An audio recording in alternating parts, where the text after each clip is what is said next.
예, 영원한 교회 변병탁 목사입니다. 오늘 함께 나누실 하나님의 말씀은 신약성경 갈라디아서 2장 3절 4절 2절 말씀이 되겠습니다. 제가 받들어 봉독해 올리겠습니다. 그러나 나와 함께 있는 헬라인 디도라도 억지로 할례를 받게 아니하였으니 이는 가만히 들어온 거짓 형제 까닭이라. 저희가 가만히 들어온 것은 그리스도 예수 안에서 우리의 가진 자유를 엿보고 우리를 종으로 삼고자 함이로되.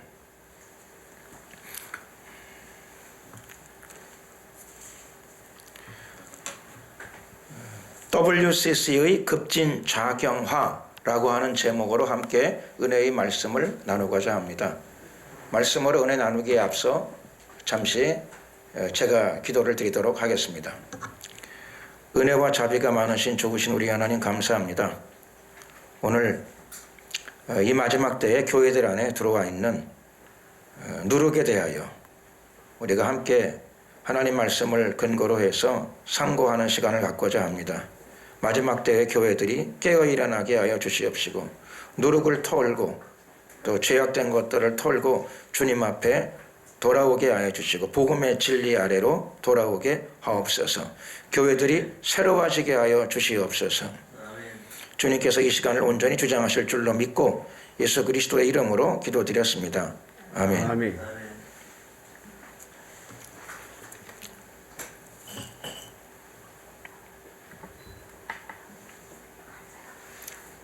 오늘 사도 바울은 갈라디아 교회에 대해서 언급하고 있습니다.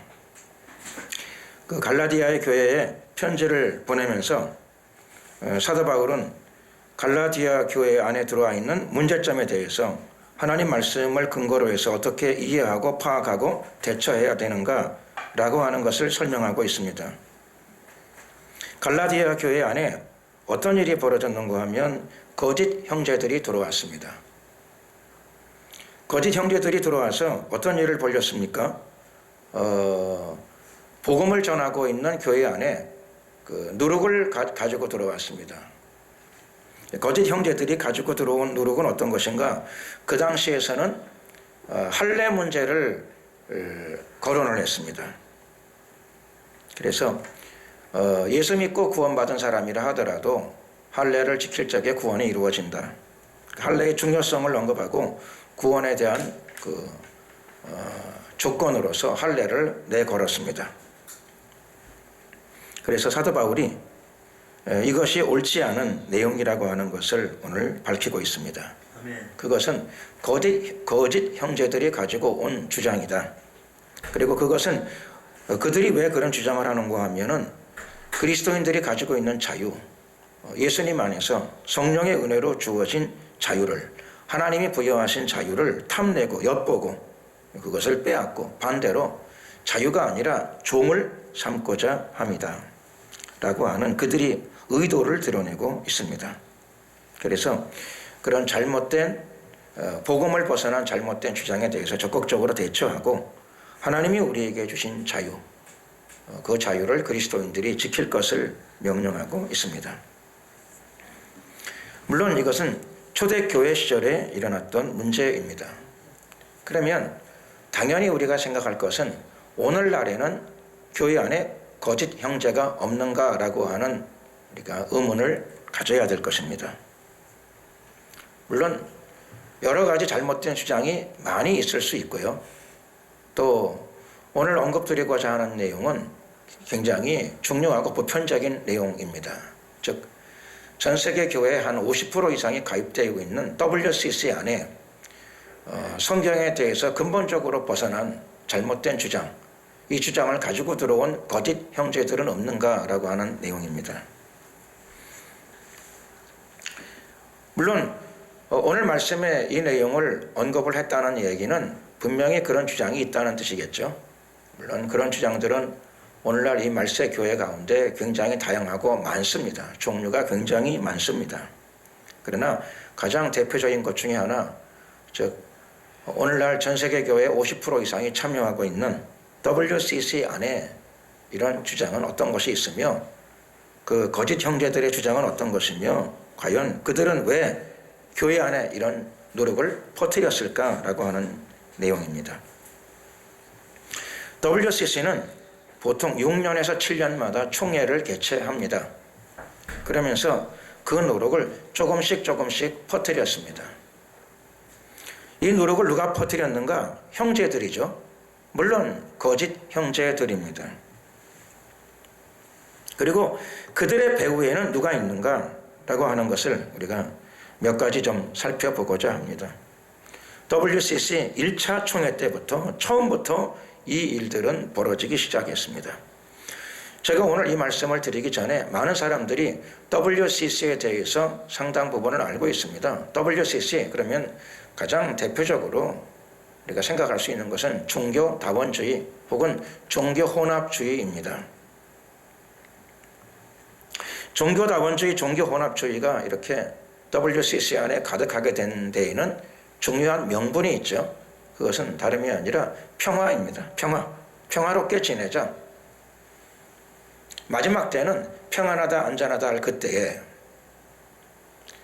마지막 때 종말의 때 성경은 어떤 때가 오는가? 사람들이 평화롭다 평안하다 안전하다 할 그때에 멸망이 들이닥칠 것이라고 성경은 우리에게 설명하고 있습니다.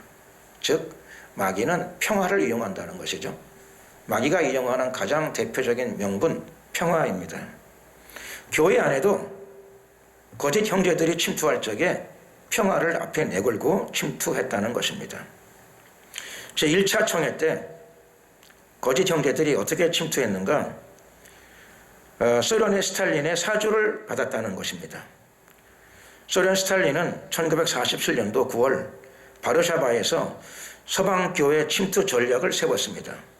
그때 평화연맹을 조직합니다.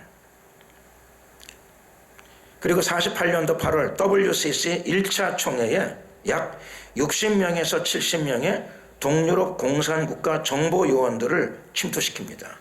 평화의 이름으로 또 교회 대표자의 이름으로 이렇게 침투시키는데 그들은 성공하게 됩니다. 이렇게 해가지고 거짓 형제들이 세계 기독교 교회 협의회, 교회 가장 큰 교회 단체 안으로 침투하기 시작했습니다. 1차뿐만 아니라 이런 침투들은 계속 되어졌습니다. 2차 총회는 1954년도에 열리게 됩니다. 2차 총회에서는 WCC의 지상 목표가 무엇인가라고 하는 신앙 고백을 하게 만들었습니다. 자, 2차 총회 때 이루어졌던 고백입니다. 한번 들어보시죠. WCC 2차 총회의 신앙 고백.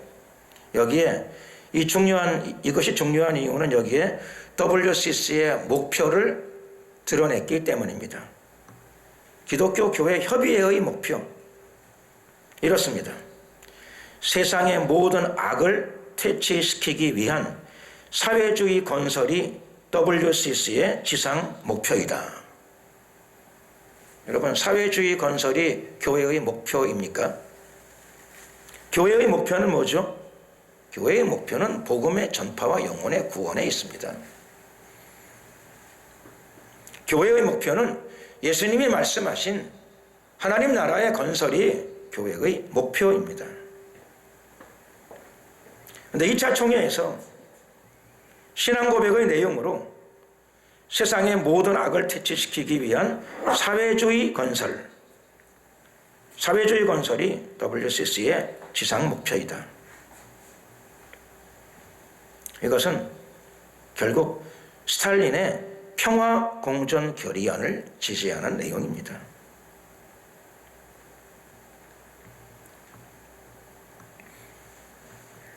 거짓 형제들의 이런 교회 침투와 또 교회 안에서의 활동은 지속적으로 계속됩니다.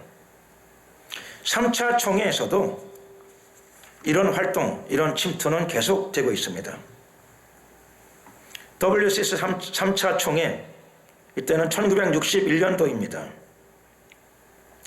WCC가 발족된 지 13년 만에 WCC 안에서는 그 정체성, 이념적 정체성이 드러나기 시작합니다. 당시 소련 KGB 요원이면서 공식적인 직책은 세계 기독교 평화회의 의장입니다. 니코딤이라고 하는 사람이 소련 교회 대표 자격으로 16명을 인솔합니다. 이때 동유럽 교회의 대표자들을 모아가지고 정식으로 이 WCC 3차 총회에 참석하게 됩니다. 그리고 정식 회원으로 가입합니다. 이 3차 총회 때 이 니코딤은 WCC 중앙위원회 위원으로 임명됩니다. 이 3차 회의 때 니코딤은 성명서를 하나 채택합니다. WCC 중앙위원회 위원으로 임명된 니코딤이 채택한 성명서 내용입니다. WCC 중앙위원회 위원이었던 이 위원이 채택한 성명서 한 구절을 제가 봉독하겠습니다. 마르크스주의는 정의로운 사회 구현을 위한 필수 이념이다. 여러분, 이건 공산주의 단체가 채택해야 될 이념이지 교회 협의회가 채택해야 될 이념은 아닌 것을 우리 모두 잘 알고 있습니다. 만약 이런 성명서를 채택한 사람이 있으면 교회는 그 사람에게 회개를 촉구하고, 그리고 회개치 않으면 교회 회원으로 둘 수는 없는 노릇입니다. 막스주의, 공산주의가 정의로운 사회 구현을 위한 필수 이념이다. 이거는 교회밖에 세상에서 사회주의 이념을 가진 사람들이 발표하는 내용이고 발표할 수 있는 내용입니다. 교회 협의회가 채택해야 될 이념은 아닙니다.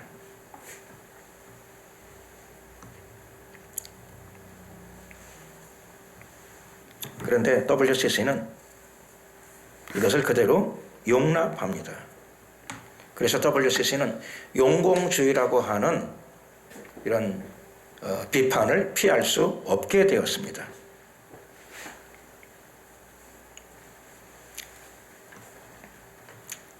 이런 거짓 형제들의 행진은 계속됩니다.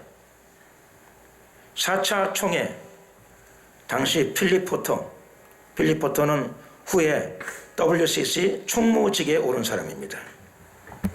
필립포터는 69년도 5월 25일자 로스앤젤레스 타임즈에 기자회견을 하게 됩니다. 여기에 그는 이렇게 이야기합니다.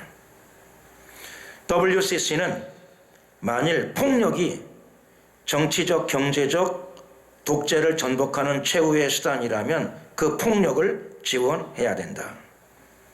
폭력 옹호론을 주장한 거죠. 그리고 우리나라의 유명한 기독교 월간지죠. 기독교 사상 1972년도 11월 호에는 폭력혁명을 통하지 않고는 기독교의 봉사를 말할 수 없는 시대가 왔다.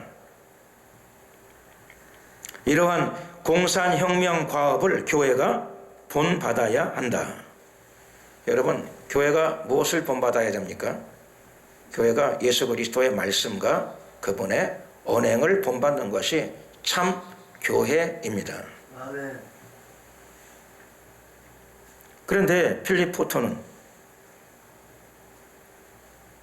공산혁명 과업을 교회가 본받아야 된다. 더군다나 필요하다면 폭력을 사용하는 공산혁명 과업을 교회가 본받아야 된다. 이렇게 말했습니다. 불행한 일은 무엇인가 하면 이 사람이 다음번 총회 때에 WCC를 대표하는 총무직에 선출되었다는 사실입니다. 왜 선출되었을까요? WCC가 이미 WCC의 흐름이 이렇게 가고 있다는 뜻이 아닐 수 없습니다. 실제로 WCC 5차 총회에서는 5차 총회의 주제가 무엇인가 하면은 이렇습니다. WCC 제5차 총회 아프리카 케냐 나이로비에서 열렸습니다. 이 5차 총회의 주제는 다름 아닌 해방신학입니다. 주제가 이렇습니다. 해방신학, 자유케 하시는 그리스도. 즉 그리스도는 해방자이다 이런 뜻이죠. 즉 해방신학. 이것이 WCC의 중요한 신학적 입장입니다.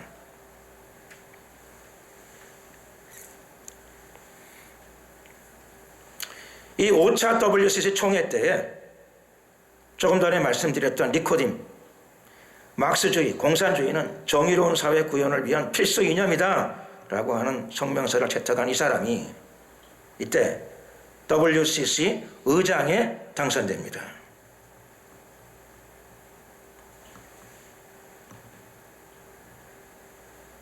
그리고 교회는 예수 그리스도가 아니라 공산혁명 과업을 교회가 본받아야 된다. 폭력을 동반한 공산혁명을 교회가 본받아야 된다. 이렇게 말했던 필립 포터가 이 5차 WCC 총회 때에 총무로 선출되어졌습니다.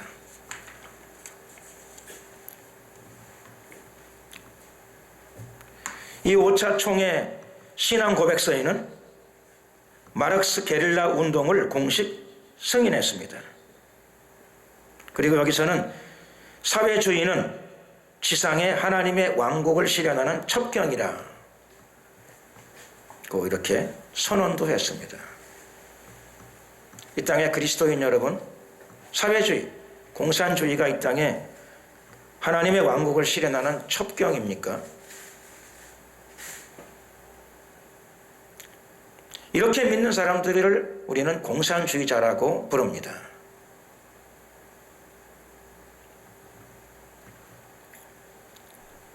교회는 어떻게 믿는 것이 교회일까요? 예수 그리스도의 교회는 회개를 통해서 예수님을 영접하고 그 영혼이 거듭난 사람들, 그 사람들이 하나님 나라의 자녀가 됩니다. 하나님 나라는 어떻게 옵니까? 폭력혁명을 통해 오는 게 아니라 회개하고 복음을 받아들이는 심령 가운데 하나님의 나라가 임하게 된다고 예수님은 말씀하십니다.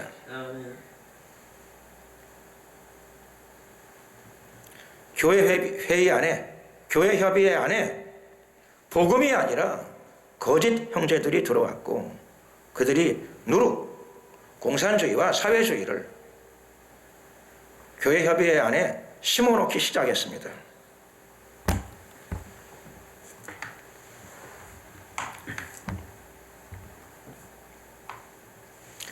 다음번 총회 WCC 6차 총회의 내용입니다. 6차 총회에서는 이런 내용이 나옵니다.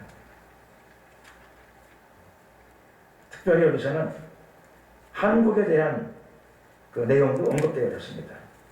이 내용은 1978년도 WCC 공식 발행물 하나의 세계라고 하는 잡지 7, 8월 월호에 나와 있는 내용입니다.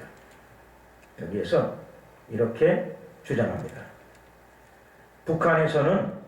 북한에서의 고구마 노력은 한국 전쟁에 개입한 미국 때문에 타격받았다.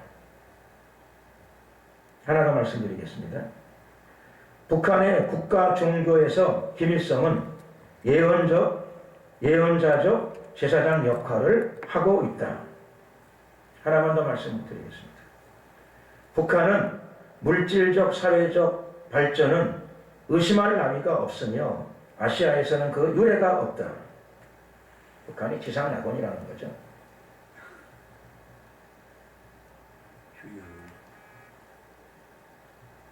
여러분, 이렇게 WCC는 이런 세상적 흐름으로 진행되어 왔습니다. 물론 말할 것도 없이 가장 큰 문제는 종교다원주의 종교 혼합화 현상입니다. 거기 못지않게 WCC 안에서는 천국과 하나님 나라가 무엇인가가 이미 대혼동이 와 있습니다. 하나님 나라는 성령 안에서 누리는 의와 평강과 희락이라고 사도 바울은 로마서에서 이미 밝혔습니다. 이것이 하나님의 나라입니다. 회개하고 예수 믿는 자들에게 임하는 하나님의 통치가 하나님의 나라입니다. WCC 안에서는 이미 거짓 형제들이 들어와서 천국이 무엇인가를 이미 의미를 전도시켜버렸습니다.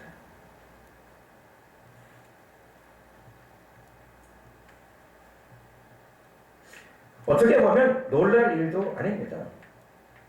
성경은 이미 초대교회 때부터 거짓 형제가 들어왔다고 이야기합니다. 갈라디아 교회 안에서는 할례 문제를 내걸고 할례 받아야 구원받을 수 있다라고 구원에 대한 구원론을 흔들어 놨습니다. 마지막 때에는 세계에서 가장 큰 교회 기관 안에 침투해서 천국 문제를 흔들고 있습니다. 천국이 무엇인가? 예수님은 회개하는 곳에 하나님의 나라가 임한다고 말씀하시는데 폭력을 동반한 마르크시즘이 필수적 이념이라고 주장하는데도 교회들은 아무 정신을 차리지 못하고 있습니다. 용납하고 있습니다. 노력을 용납하고 있습니다. 예수님께서는 이미 이런 노선에 대해서 넓은 길이라 넓은 문이라 언급하셨습니다. 마지막 때 교회가 넓은 문을 버리고 예수님께서 말씀하신 좁은 문, 복음의 진리로 돌아와야 할 줄로 믿습니다. 결단을 내려야 됩니다. 넓은 문으로 많은 사람들이 들어가지만 그 길은 멸망의 문이라고 말씀하셨기 때문입니다. 교회는 사람들의 이념, 다수의 사람들의 이념이 용납되는 것이 아니고 예수님을 유일한 머리로 삼는 기관입니다. 교회의 머리는 많은 사람들이 아닙니다. 교회의 머리는 WCC도 아닙니다. 교회의 머리는 단 한 분, 우리를 위해 십자가에서 흘리신 하나님의 아들 나사렛 예수 그리스도인 줄로 믿습니다. 기도드리겠습니다. 은혜와 자비가 많으신 좋으신 우리 하나님 감사합니다. 마지막 때 우리로 하여금 예수님 안에 머물게 하심을 감사드립니다. 복음의 진리를 받게 하심을 감사드립니다. 마지막 때에 하나님 많은 사람들이 넓은 길로 가고 있지만 하나님 주님께서 긍휼과 자비를 베풀어 주시사 WCC가 하나님 급진 작용하에 물든 이 흐름을 주님 돌려주시고 많은 사람들이 예수님을 머리로 하는 유일한 길로 돌아올 수 있도록 은혜 베풀어 주시고 강권하여 주시옵소서. 마지막 때의 교회들이 깨어 일어나게 하여 주시옵소서. 주님께 모든 것을 부탁드리옵고 우리 구주 예수 그리스도의 이름으로 기도드렸습니다. 아멘. 아멘.